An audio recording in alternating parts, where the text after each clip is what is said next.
So good day everyone. Today I'll be showing you how to properly measure ingredients using the graduated measuring cup and the dry measuring cup.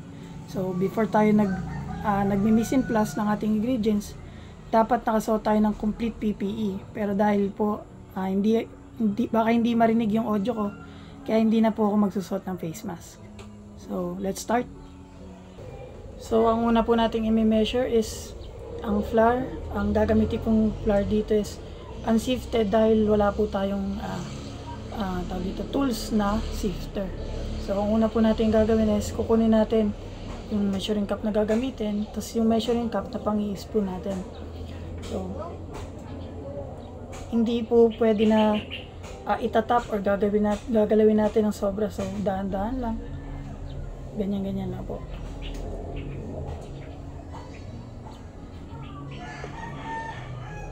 Pag flour kasi hindi naman siya sinisiksik.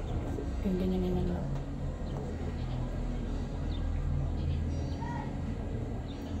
Mas okay sana kung may sifter para maiwasan yung lumps.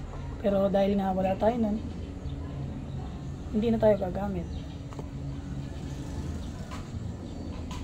Ganyan-ganyan lang. Yan. Next step naman po is i-level up naman natin siya gamit spatula. Pero dahil wala akong spatula, pwede naman pong gumamit na lang ng likod ng knife. So, gaganyan lang dito. I-level lang natin. Sabay isang pasada lang.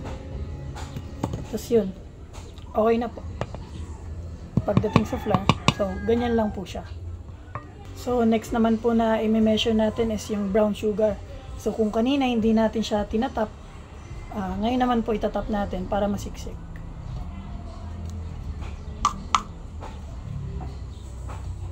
So katulad pa rin kanina, sasantok-sandukin lang natin, sabay itatap natin siyang ganyan.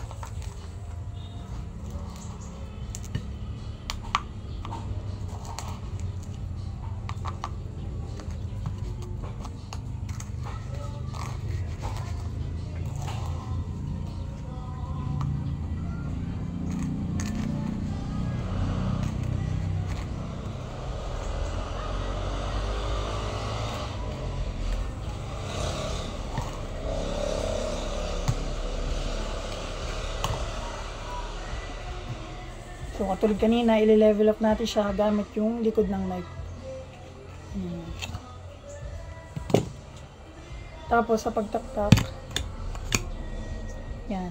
Isa sa mga good indication na tama yung pagka-measure natin is nagpo-form siya ng ganyan. So, ang next naman po natin na i-measure is yung ating liquid ingredients. Ang gagamitin po natin dito muna is yung water. So, pag nagme-measure po tayo ng mga liquid ingredients, kailangan po eye level.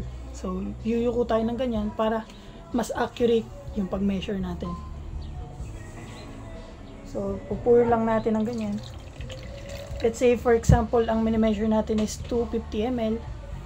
So, papabutin lang natin.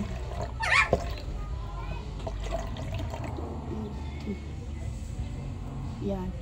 So, sa pag-measure po ng liquid na colorless, sinusunod po natin yung lowest point ng meniscus sa pag-measure. So, yan, 250 ml po.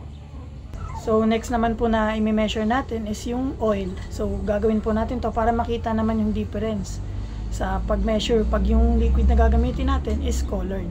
So, katulad pa rin kanina, dapat po eye level para accurate. So, for example, ang measure naman natin is 100 ml lang.